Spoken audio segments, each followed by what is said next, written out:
चलिए, hello everyone, hello, good evening, कैसे हैं आप सभी? स्वागत है आप सभी का। जल्दी से जुड़िए सभी लोग। तो ये फाउंडेशन बैच का आज आपका पहला क्लास है, ठीक है? फाउंडेशन बैच का आज आपका पहला क्लास है। अगर आप में से किसी ने अभी तक फाउंडेशन बैच जॉइन नहीं किया है, किसका? कंप्यूटर का, तो आप इस क्लास को जॉइन कर सकते हैं मात्र ₹399 में। कहाँ पर? तो जिज्ञासा लर्निंग ऐप पर। जिज्ञासा लर्निंग ऐप आपको डाउनलोड करनी है और वहाँ पर आप आराम से कंप्यूटर का फाउंडेशन बैच परचेज़ कर सकते हैं, ठीक है? कल के क्लास में हम लोगों ने डिस्कस किया था कंप्यूटर के सिलेबस के बारे में कि कौन-कौन सा टॉपिक आपको पढ़ना है ना? तो अगर आपने कल की क्लास नहीं देखी है तो ये आप देख लीजिएगा, कल आपको सिलेबस मैंने पूरा बता दिया है,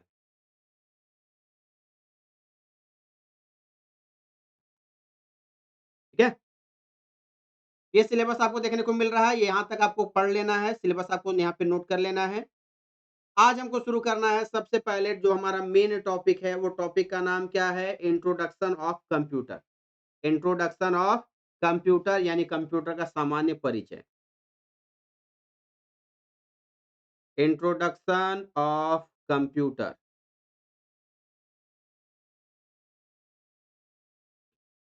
यानी कंप्यूटर का सामान्य परिचय।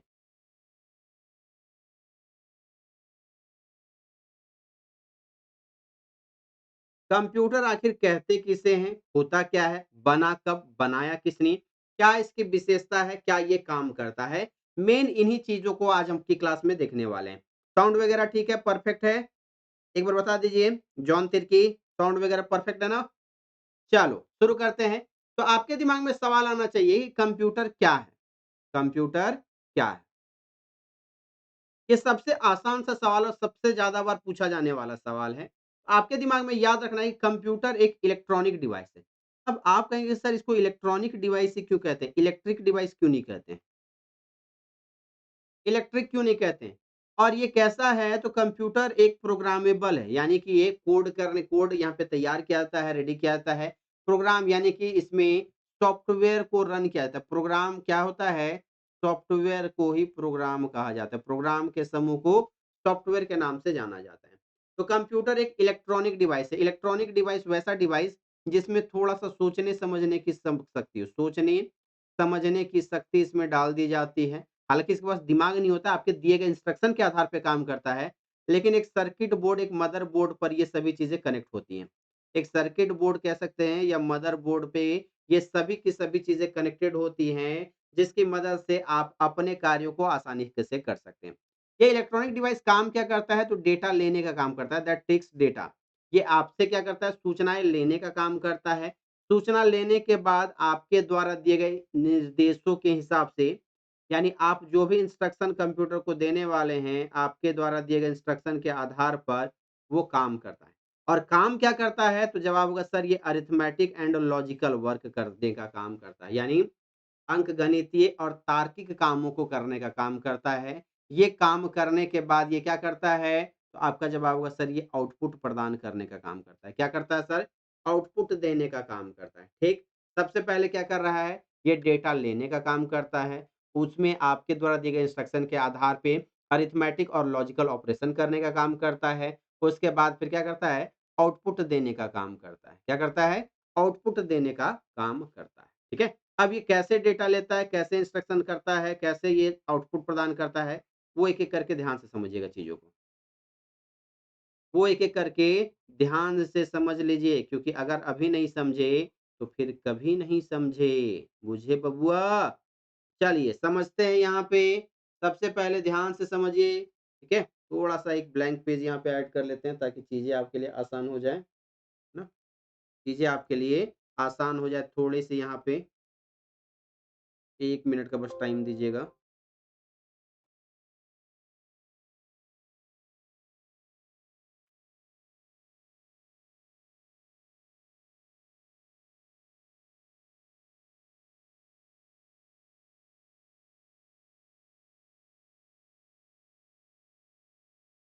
चलिए, यहाँ तक कोई दिक्कत नहीं?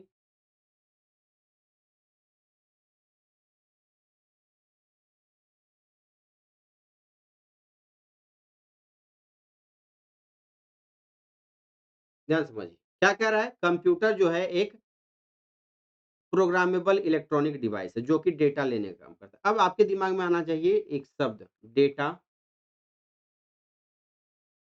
इंस्ट्रक्शन, इन्फॉर्मेशन, प्रोसेस्ड डेटा,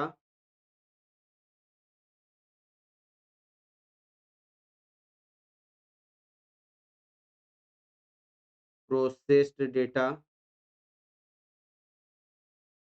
ठीक है? इन चीज़ों को या फिर रिज़ल्ट, इनपुट, आउटपुट, ठीक है? ये शब्द आपको अक्सर देखने को मिलेगा।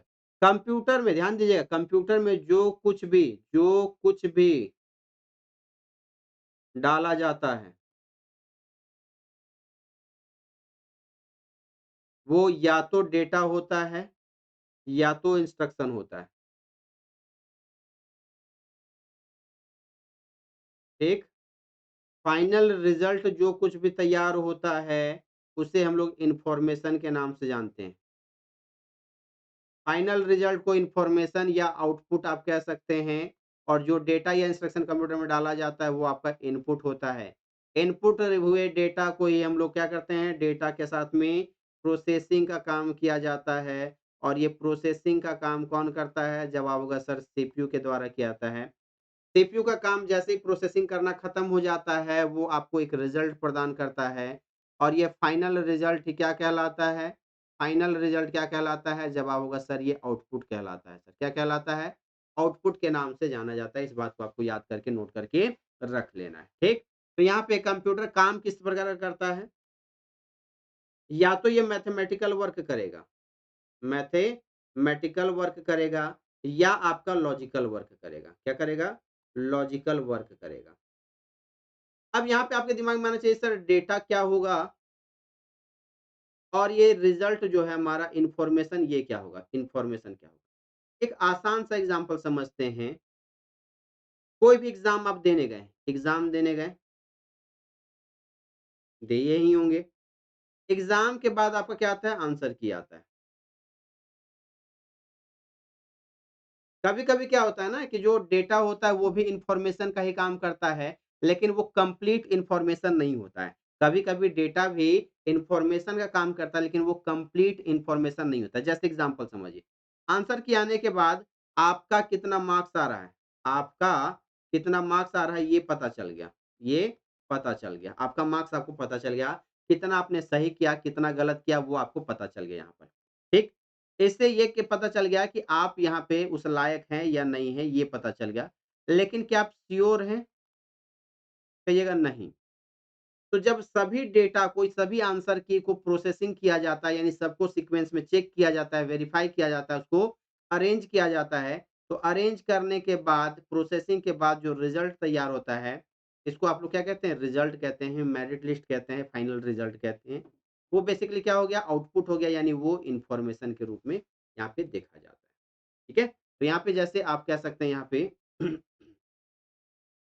अब यहाँ पे कंप्यूटर क्या करता है? तो अरिथमेटिक और लॉजिकल वर्क करता है। तो अरिथमेटिक वर्क क्या हो गया?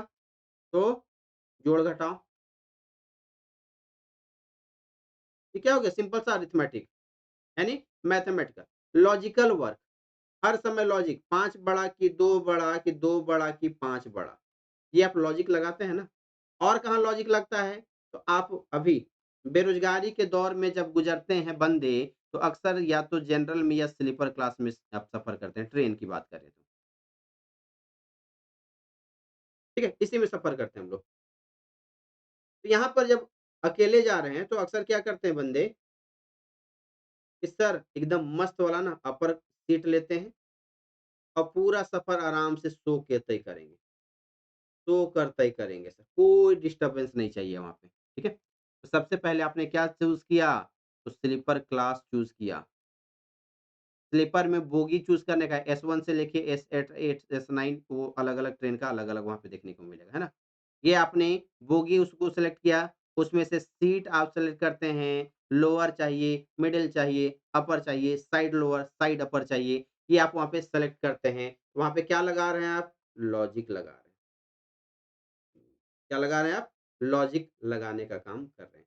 ये एक परिभाषा हुआ कंप्यूटर का। कि कंप्यूटर एक प्रोग्रामेबल इलेक्ट्रॉनिक डिवाइस है जो डेटा लेता है, आपके द्वारा दिए गए इंस्ट्रक्शन के आधार पर अरिथमेटिक और लॉजिकल ऑपरेशन करता है और ये आपको आउटपुट प्रदान करने का काम करता है। ठीक? ये बेसिक सा आपका एग्जाम्पल हो गया, यानी इसका डेफिनेशन हो गया, परिभाषा हो गया। ठीक? वही हिंदी में लिखा हुआ कंप्यूटर एक प्रोग्राम योग्य इलेक्ट्रॉनिक उपकरण है जो डेटा लेता है, निर्देश दिए गए अंकगणितीय और तार्किक संचालन करता है और आउटपुट देने का काम करता है। ठीक है? ये एक परिभाषा हो गया।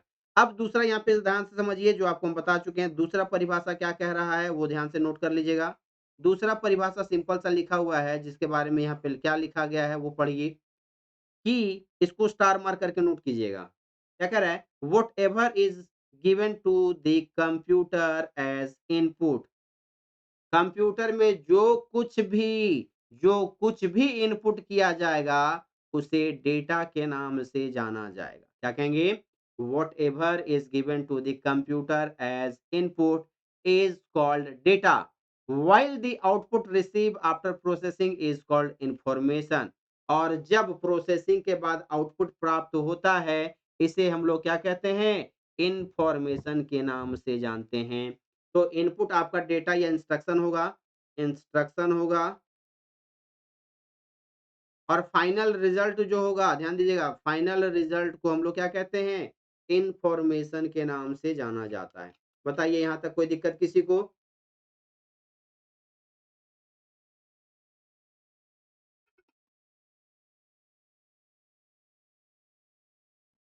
नहीं ना? ध्यान से समझिए क्या कह रहा है? डेटा क्या है? आंसर की और इलेक्ट्रिक मीटर का बिल या इलेक्ट्रिक मीटर में रीडिंग जो होता है वो। इस आंसर की के यानी इस आंसर की को जब इनपुट किया जाएगा प्रोसेसिंग के लिए तब आता है क्या? Final result. क्या आता है? फाइनल रिजल्ट आता है और इस फाइनल रिजल्ट से ही क्या निकल के आता है आपका? आप कहिएगा सर इन्फॉर्मेशन यानी आउटपुट। आउटपुट क्या हो गया? तो प्रोसेसिंग के बाद प्राप्त रिजल्ट को, फाइनल रिजल्ट को हम लोग आउटपुट के नाम से जानते हैं। ठीक है? ये सिंपल सा आपका एग्जांपल हो गया। तो जो आपको यहाँ पे लिख के हम बता दिए हैं कि क्या डेटा, जो कुछ भी डाला जाएगा डेटा या इंस्ट्रक्शन यानी इनपुट होता है वो। फाइनल रिजल्ट को हम लोग इन्फॉर्मेशन या आउटपुट के नाम से जानते हैं। क्या कहते हैं? फाइनल रिजल्ट को हम लोग इन्फॉर्मेशन या आउटपुट के नाम से जानते हैं। ये सिंपल सा एग्जांपल, सिंपल सा परिभाषा आपको बता दिया गया। आगे अगर हम लोग देखते हैं, यहाँ पे सिंपल सी अगर बात करते हैं, तो यहाँ पे आपको सवाल जो पूछा जाएगा, वो थोड़ा-सा आपको ये सीक्वेंस याद रखना पड़ेगा, है ना? ये सीक्वेंस आपको थोड़ा-सा याद रखना पड़ेगा। एक आपका इनपुट देखने को मिलेगा, एक आपको आउटपुट देखने को मिलेगा, एक आपका प्रोसेसिंग होता है और एक मेमोरी डिवाइस होता है। ये 4 टर्म होता है, लेकिन इसमें होने के पीछे में थोड़ा-थोड़ा सा रूल आपको चेंज हो जाएगा, है ना? यानी कि ये नहीं है कि आप एक चीज़ रट के चले गए, वही चीज़ खोज रहे हैं, बिल्कुल भी नहीं। कौन-कौन सा तरीका है यहाँ पे प्रोसेसिंग होने का, यानी कि कंप्यूटर में कुछ भी जाने का? तो इनपुट तो आपका ठीक है, सबसे पहले हम लोग इनपुट करते हैं। सबसे पहले चीज़ों को क्या करते हैं? इनपुट करते हैं, इनपुट करने के बाद मेमोरी डिवाइस में स्टोर होता है। कहाँ पे होता है? मेमोरी डिवाइस में स्टोर होता है, फिर आपका प्रोसेसिंग के लिए जाएगा। कहाँ पे जाएगा? प्रोसेसिंग के लिए जाएगा, देन आपका आउटपुट तैयार होगा। ये एक स्टेप हो गया, ये एक तरीका हो गया। अगला कौन-सा तरीका होगा? इनपुट करेंगे, इनपुट के बाद प्रोसेसिंग में डायरेक्ट चला जाएगा ये। कहाँ पे गया? प्रोसेसिंग में गया, उसके बाद आउटपुट आपका मॉनिटर में शो किया, देन आप इसे मेमोरी डिवाइस में स्टोर किए। ये दूसरा स्टेप हो गया। तीसरा स्टेप क्या याद रखिएगा? इनपुट करेंगे, ठीक? इनपुट करने के बाद में क्या होगा हमारा? तो आप या तो यहाँ पे आप क्या क्या कर सकते हैं, तो प्रोसेसिंग करेंगे। प्रोसेसिंग के बाद मेमोरी डिवाइस में उसको स्टोर करेंगे, देन आप इसे आउटपुट यानी कि प्रिंट वगैरह लेने का काम करेंगे। ये तीसरा स्टेप हो गया। एक स्टेप याद रखिएगा क्या? इनपुट, मेमोरी यानी स्टोरेज, देन आपका आउटपुट। यहाँ पर किसका कोई यूज़ नहीं है, सीपीयू का कोई यूज़ नहीं हुआ। तो किसी भी प्रोसेसिंग के टाइम पे जब समय बचाने के लिए सीपीयू को ही इग्नोर कर दिया जाता है और प्राइमरी मेमोरी को ही सीपीयू के रूप में यूज़ कर लिया जाता है, तो इस प्रोसेस को डीएमए के नाम से जाना जाता है। क्या कहते हैं? डीएमए के नाम से जाना जाता है, यानी इसे डायरेक्ट मेमोरी एक्सेस के नाम से जाना जाता है। क्या कहते हैं? डायरेक्ट मेमोरी एक्सेस के नाम से जाना जाता है। क्या याद रखिएगा इसे? डायरेक्ट मेमोरी एक्सेस के नाम से जाना जाता है। इस बात को याद करके रख लीजिएगा। क्या कहते हैं इसे? डीएमए। तो जब इनपुट होगा, मेमोरी में जानकारी आई, आउटपुट हुआ, तो इसे डीएमए यानी डायरेक्ट मेमोरी एक्सेस के नाम से जाना जाता है। इसमें से कोई भी चरण आपको एग्ज़ाम में दिया हुआ रहेगा, आपको याद करके रख लेना है। कॉपी में जल्दी से नोट कर लीजिए इसको आप लोग। कॉपी में जल्दी से नोट कर लीजिए ताकि आपको दिक्कत ना हो आगे की चीज़ों को याद रखने में। फटाफट नोट कर लीजिए। जल्दी से नोट कर लीजिए एक बार।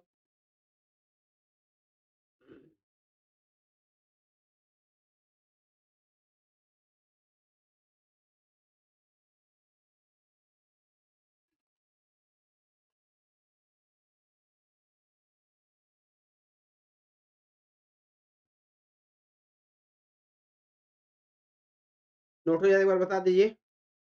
Noted, good.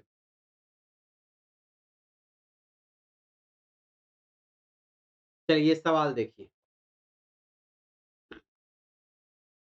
For converting raw input data into useful information. Information यानी कि आपका आउटपुट, और यहाँ पे रॉ डेटा यानी कि आपका इनपुट हो गया, है ना? All computer system perform the following basic process.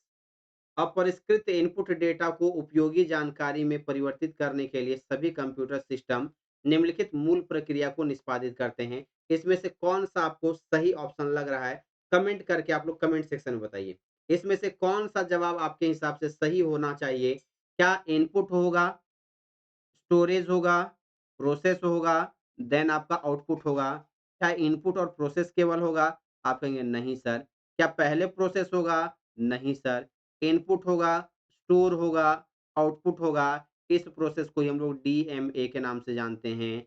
क्या यहाँ पर ये सब में होता है? आप कहेंगे नहीं सर, सब में नहीं होता है। कौन सा होगा? इनपुट होगा, इनपुट होगा, मेमोरी में जाएगा, मेमोरी के बाद प्रोसेस होगा, प्रोसेस के बाद आपका आउटपुट तैयार है। क्या है? आउटपुट आपका तैयार है। ऑप्शन नंबर आपका 1 इसके लिए बिल्कुल सही जवाब होता है। चलिए यहाँ पे आपको बताना है कंप्यूटर का पूरा नाम क्या-क्या होता है। ये तो बेसिकली सभी को याद है, नहीं भी याद है तो याद करवा दे रहे हैं। ऊपर का पहले 3, नीचे का 3, बीच का 2 भूले-भटके याद कर लो। ठीक है? Commonly operation machine, commonly operation या operating machine, commonly operation machine, common operation machine. ऊपर का 3 जल्दी से याद कर लीजिए। Common operation machine, common operation machine, common operation machine, common operation machine. नीचे का टीआर टेक्निकल एजुकेशनल रिसर्च, नीचे का 3 technical educational research, technical educational research हो गया। बीच का 2 particularly used for, particularly used for, particularly used for. ठीक है? एक ये फुल फॉर्म हो गया। Commonly operation machine, commonly operation machine, नीचे का technical educational research, machine, machine के बाद पार्टिकुलरली यूज्ड फॉर। एक ये फुल फॉर्म हो गया, एक ये फुल फॉर्म हो गया, या common operating machine, common operating machine, common operating machine.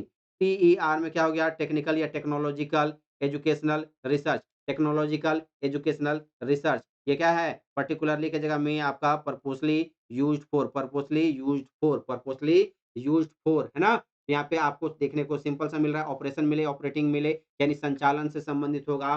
तो कॉमन मतलब आम तौर पर संचालित होने वाला मशीन, आम तौर पर संचालित होने वाला मशीन जो विशेष रूप से प्रयुक्त किए जाते हैं, ठीक है? एक तो आम तौर पर प्रयुक्त होने वाला मशीन है, आम तौर पर संचालित होने वाला मशीन है, साथ ही साथ ये विशेष रूप से प्रयुक्त होने वाले किस कार्य में? तो तकनीकी, शैक्षणिक और अनुसंधान में भी प्रयोग किया जाता है। तकनीकी, शैक्षणिक और अनुसंधान में भी प्रयोग किया जाता है।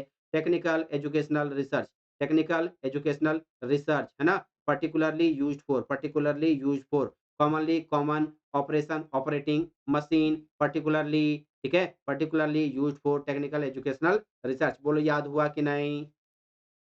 याद हो गया? याद हुआ या नहीं हुआ? बताइए एक बार जल्दी से। याद हो गया? कमेंट सेक्शन में लिख के भर दीजिए इसको। कमेंट सेक्शन में लिख के भर दीजिए, याद हुआ या नहीं हुआ।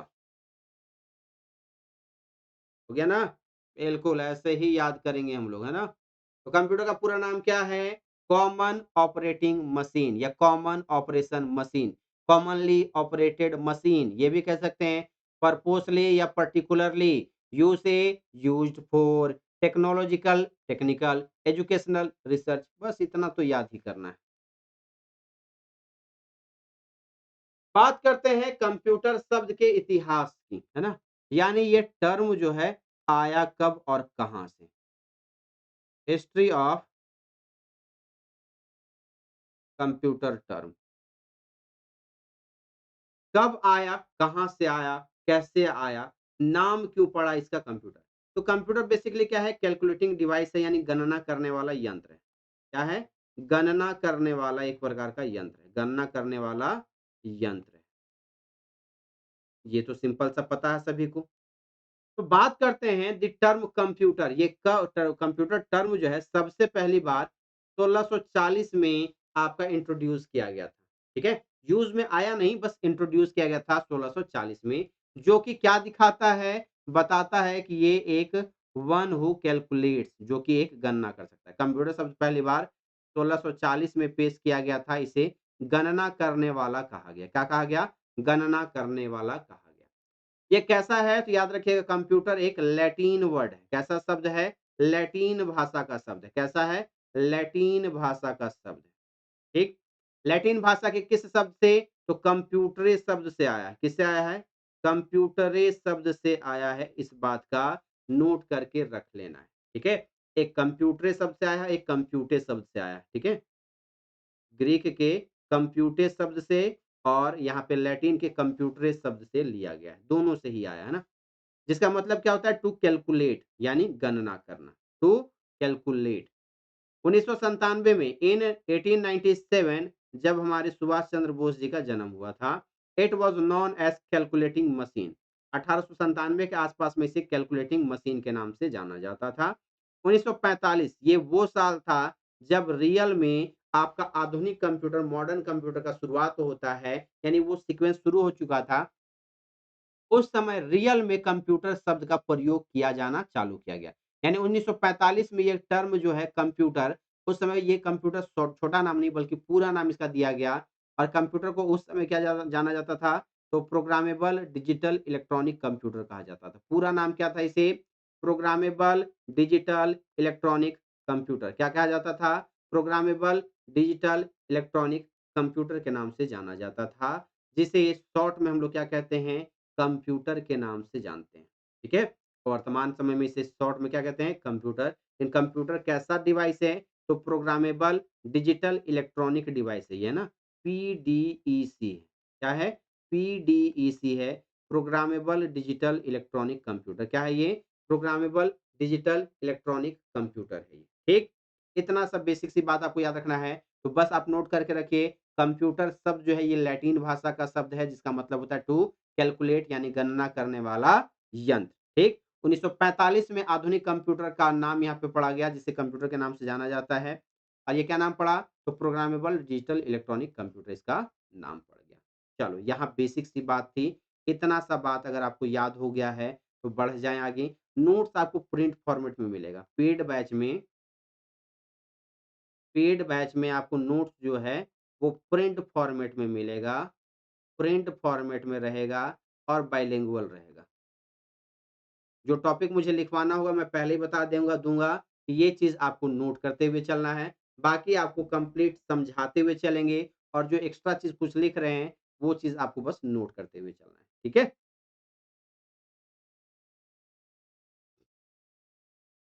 सवाल है आपके सामने, which of the following statement is correct about a computer? इसमें से कौन-सा कथन कंप्यूटर के लिए बिल्कुल सही है? बताइए ऑप्शन के हिसाब से। आपको भी पढ़ा दिया गया है, बताइए कौन-सा सही होगा?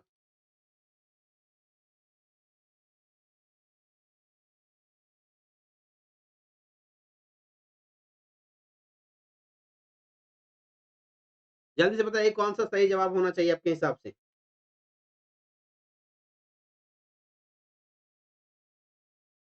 कमेंट करके बताइए डी, बहुत बढ़िया।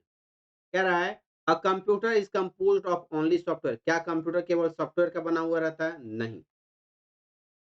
A computer can organise all information on its own, इसके लिए खुद का बुद्धि होना चाहिए, खुद का बुद्धि होना चाहिए, दिमाग होना चाहिए। और कंप्यूटर के पास याद करके रख लीजिएगा, अपना इसके पास खुद का दिमाग नहीं है। ये इंसानों के द्वारा दिए गए इंस्ट्रक्शन के आधार पे काम करता है, ना कि खुद से। A computer is composed of only hardware, एक कंप्यूटर केवल हार्डवेयर से बना होता है। अगर हाड़ मांस ही रहेगा, अगर केवल हाड़ मांस ही रहेगा, तो भाई साहब खाना-पानी, साँस लेने, ब्लड की ज़रूरत ही नहीं पड़ेगी, है ना? यहाँ पे याद रखिएगा, ये कंप्यूटर जो है वो केवल और केवल हार्डवेयर का बना हुआ नहीं है। एक कंप्यूटर हार्डवेयर और सॉफ्टवेयर दोनों का ही कॉम्बिनेशन होता है, जो सूचनाओं को स्टोर करने, पुनर्प्राप्त करने, प्रोसेस करने, इनपुट करने, आउटपुट करने, इन सभी कामों के लिए इसका प्रयोग किया जाता है। बोलो राधे, राधे। ठीक है? कोई दिक्कत? बढ़ जाएँ आगे? अब सवाल आता है कि आखिर क्यों हम लोग चार्ल्स बेबेज को कंप्यूटर का पिता कहते हैं? ठीक है? Why is Charles Babbage called the father of the computer? क्यों कहते हैं इसे कंप्यूटर का पिता? बताइए जल्दी से इस बात का सही जवाब क्या होना चाहिए? कमेंट करके बताइए आखिर क्या रीज़न है कि इस व्यक्ति को हम लोग कंप्यूटर का पिता कहते हैं?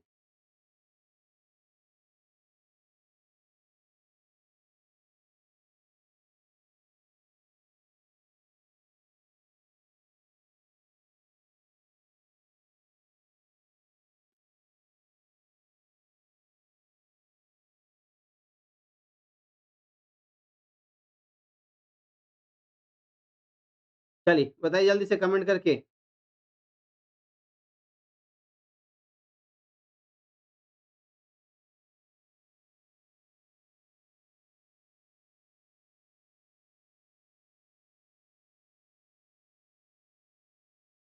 आइडिया है? डिफरेंस एजेंट की डिस्कवर किए थे। बहुत बढ़िया। तो याद रखिएगा आप कंप्यूटर के पिता, है ना? कौन? कंप्यूटर के पिता। पापा जी ऑफ कंप्यूटर, है ना? Father of computer. याद रखिएगा इस व्यक्ति का जन्म 26 दिसंबर 1791 में जन्म हुआ था और 18 अक्टूबर 1897 में इस व्यक्ति की क्या हो गई थी? मृत्यु हो गई थी। ठीक है? ये व्यक्ति कुछ खास चीज़ों के लिए जाना जाता है। याद रखिएगा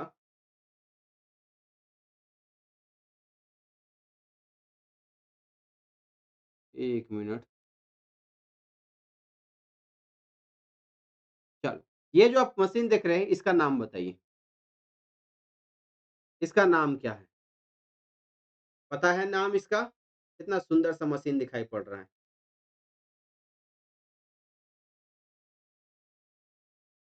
चार्ल्स बेबेज बेसिकली आपको याद रखना है ये मैथ्स के प्रोफ़ेसर थे, है ना? किसके? मैथ्स के प्रोफ़ेसर थे। अब मैथ्स वाला मास्टर का दिमाग बड़ी तेज़ चलता है ना? तो ये कॉलेज में, यूनिवर्सिटी में पढ़ा रहे थे। कमेंट करके बताना है, आपका ये होमवर्क है कि किस यूनिवर्सिटी, किस कॉलेज के ये प्रोफ़ेसर थे, है ना? यूनिवर्सिटी का नाम आपको कमेंट करके बताना है, ये हम बिल्कुल भी नहीं बताने वाले हैं, है ना?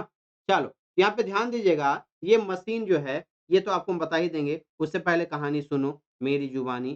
साल था 1822, एनालिटिकल इंजन तो बाद में बना। इस व्यक्ति ने एक मशीन बनाई जिसका नाम रखा डिफरेंस इंजन। क्या नाम रखा? Difference engine. मशीन का नाम क्या था? डिफरेंस इंजन, जो बेसिकली एक कैलकुलेटिंग डिवाइस थी, ठीक है? क्या था? एक कैलकुलेटिंग डिवाइस था, ठीक है? डिफरेंस इंजन क्या था? कैलकुलेटिंग डिवाइस था। ये उतना ज़्यादा सक्सेस नहीं हो पाया। तब इन्होंने अपने काम को और तेज़ी से एक ऐसा मॉडल बनाया जो ऑटोमैटिक काम कर सके, जिसमें प्रोग्राम को इंस्टॉल किया जा सके, है ना? ऑटोमैटिक काम करने के लिए उन्होंने एक मैकेनिकल कंप्यूटर बनाने का काम किया। क्या?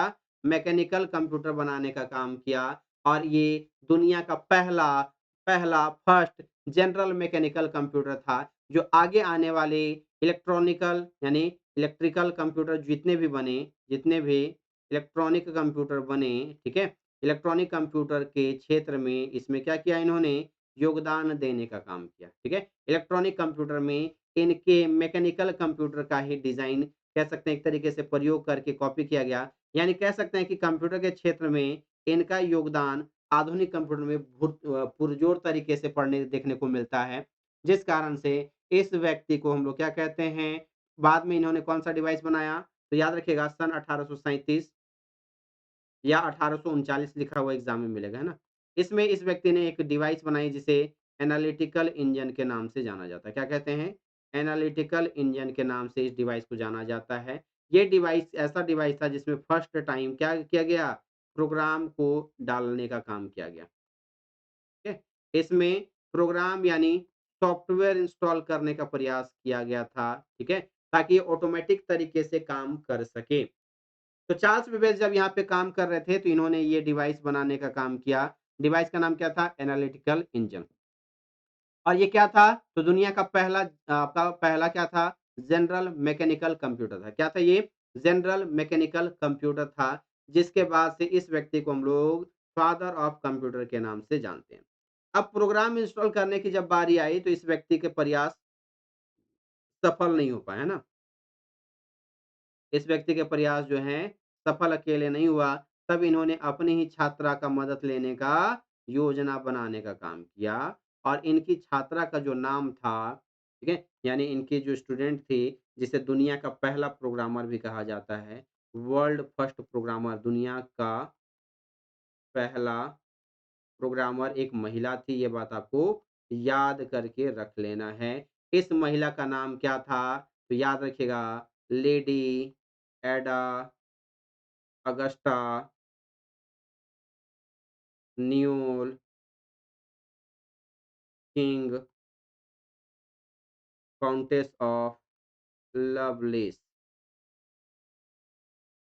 ठीक है? इस महिला के द्वारा क्या किया गया? दुनिया का पहला कंप्यूटर प्रोग्राम लिखा गया और ये कंप्यूटर प्रोग्राम किस में इंस्टॉल किया गया? तो जवाब होगा आपका एनालिटिकल इंजन। तो सवाल यहाँ पे फँसा दे अगर एग्ज़ाम में एनालिटिकल इंजन। सवाल क्या आपसे पूछा जाएगा तो नोट कर लीजिएगा। अगर एग्ज़ाम में सवाल आपसे पूछ लिया कि एनालिटिकल इंजन किसने बनाया? ध्यान से नोट कर लीजिएगा। एनालिटिकल इंजन किसने बनाया? तो वहाँ पे जवाब दीजिएगा चार्ल्स बेबेज, ठीक? लेकिन अगर सवाल पूछे कि working model of analytical engine, working model of analytical engine अगर पूछ ले, मेरे प्यारे साथियों, तो जवाब याद रखिएगा चार्ल्स बेबेज प्लस लेडी एडा Agusta न्यूल king countess of loveless. अब ये पूरा नाम आपको याद रखने का ज़रूरत नहीं है। इसमें से कुछ-कुछ टर्म आपको ध्यान में रह जाना चाहिए, ठीक है? तीसरा सवाल आपसे अगर हम पूछे कि बताओ father of father of modern computer, तब आपका जवाब क्या होगा? Father of modern computer. Then comment your answer. बताइए जल्दी से, कौन होने चाहिए फादर ऑफ मॉडर्न कंप्यूटर? कौन होंगे फादर ऑफ मॉडर्न कंप्यूटर? जल्दी से बताइए कमेंट करके। फादर ऑफ मॉडर्न कंप्यूटर के नाम से किसको जाना जाता है? जल्दी से कमेंट करके बताइए इस सवाल का सही जवाब क्या होना चाहिए? तो जवाब होगा आपका सर एलन एम ट्यूरिंग। क्या नाम है? Alan M Turing. अगला सवाल यहाँ पे ध्यान दीजिएगा, आपसे पूछा जाएगा फर्स्ट प्रोग्रामर, फर्स्ट प्रोग्रामर। आपका जवाब होगा लेडी एडा अगस्टा लवलेस, पूरा नाम बार-बार थोड़ी लिखते रहेंगे। अगला सवाल आपसे पूछा जाएगा, फादर ऑफ सुपर कंप्यूटर। तब आपको जवाब क्या देना है? सेमूर क्रे। ठीक? अगला आपसे सवाल पूछेगा, father of internet, father of internet. आपका जवाब क्या होना चाहिए? विंट सर्फ। ठीक? इतना नाम आपको कम से कम याद करके दिमाग में एकदम छाप लेना है ना? जल्दी से नोट कीजिए, इतने नामों को जल्दी से नोट कर लेना है आपको।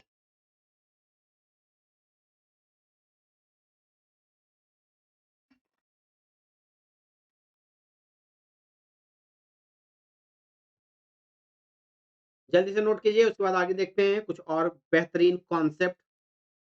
उम्मीद करते हैं यहाँ तक चीज़ें आपको क्रिस्टल क्लियर हो चुकी होगी।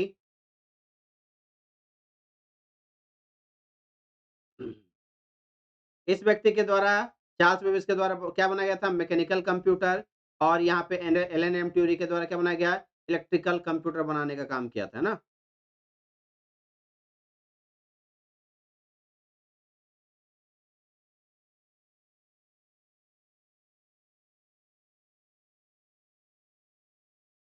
Noted, good.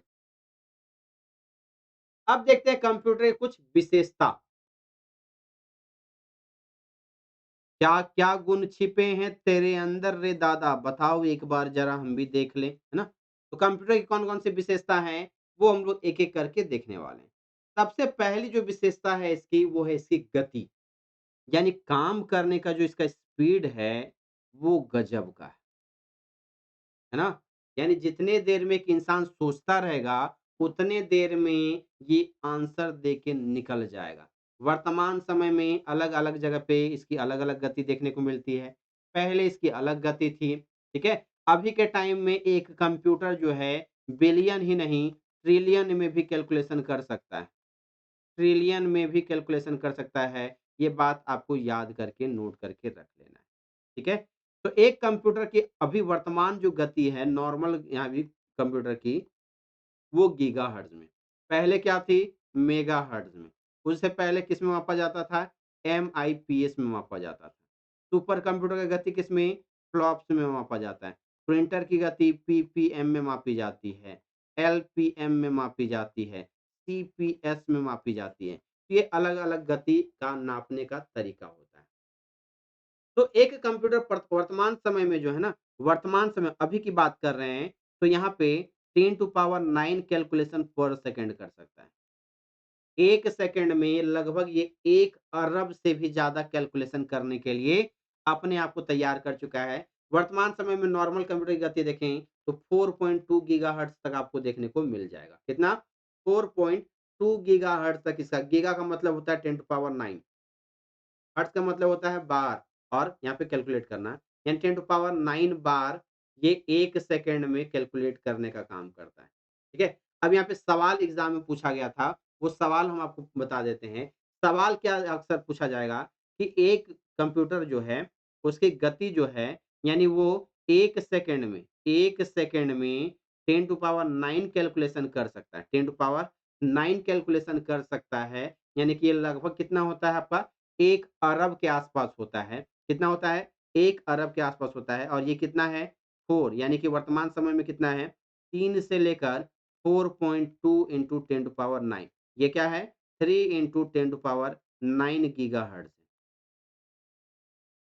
सवाल क्या पूछा गया था कि 1 सेकंड में एक कंप्यूटर 10 टू पावर 9 कैलकुलेशन कर सकता है, तो एक कैलकुलेशन करने में कितना समय लगेगा?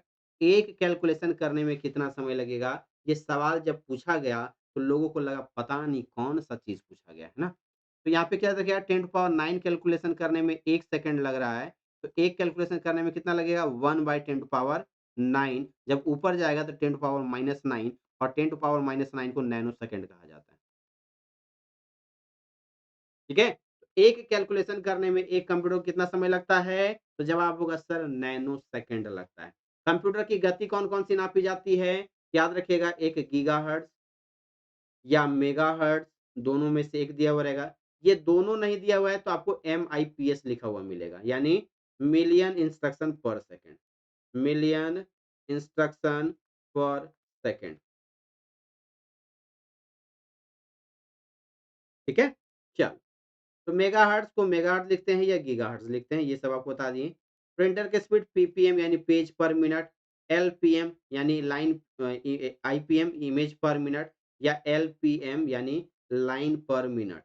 ये इसकी गति लाइन पर मिनट, यानी 1 मिनट में कितना लाइन वो प्रिंट करने का काम करता है। वहीं अगर बात करें सुपर कंप्यूटर की, तो सुपर कंप्यूटर की गति जो है वर्तमान समय में फ्लॉप्स में मापी जाती है। इसमें फ्लॉप्स में मापी जाती है सुपर कंप्यूटर की गति।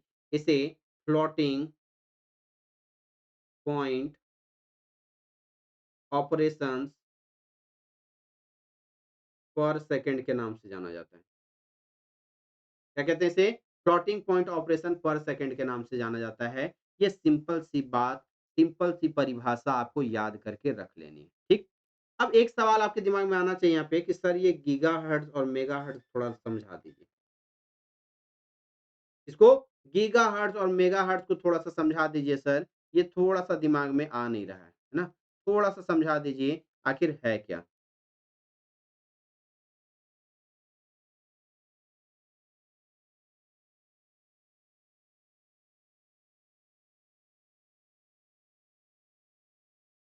हुँ,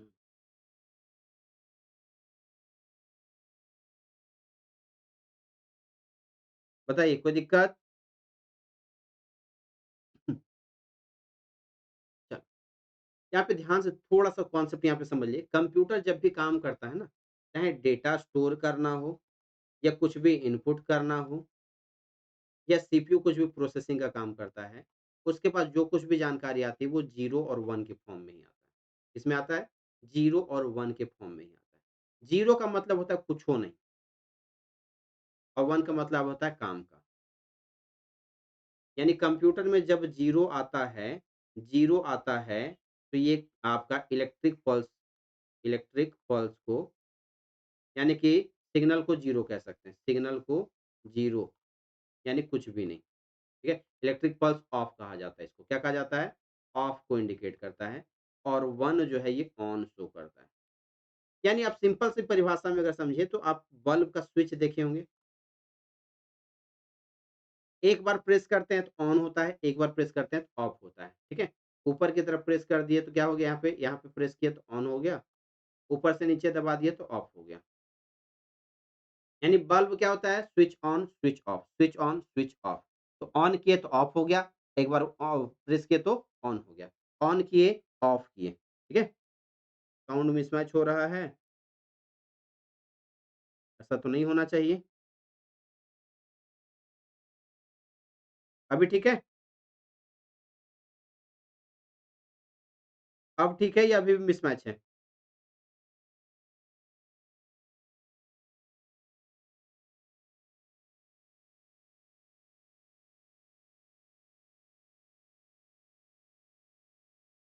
चलिए ध्यान दीजिएगा, यहाँ पे क्या है? इलेक्ट्रिक सिग्नल को ये ऑफ दिखाने का काम कर रहा है और ये ऑन दिखाने का काम कर रहा है, ठीक?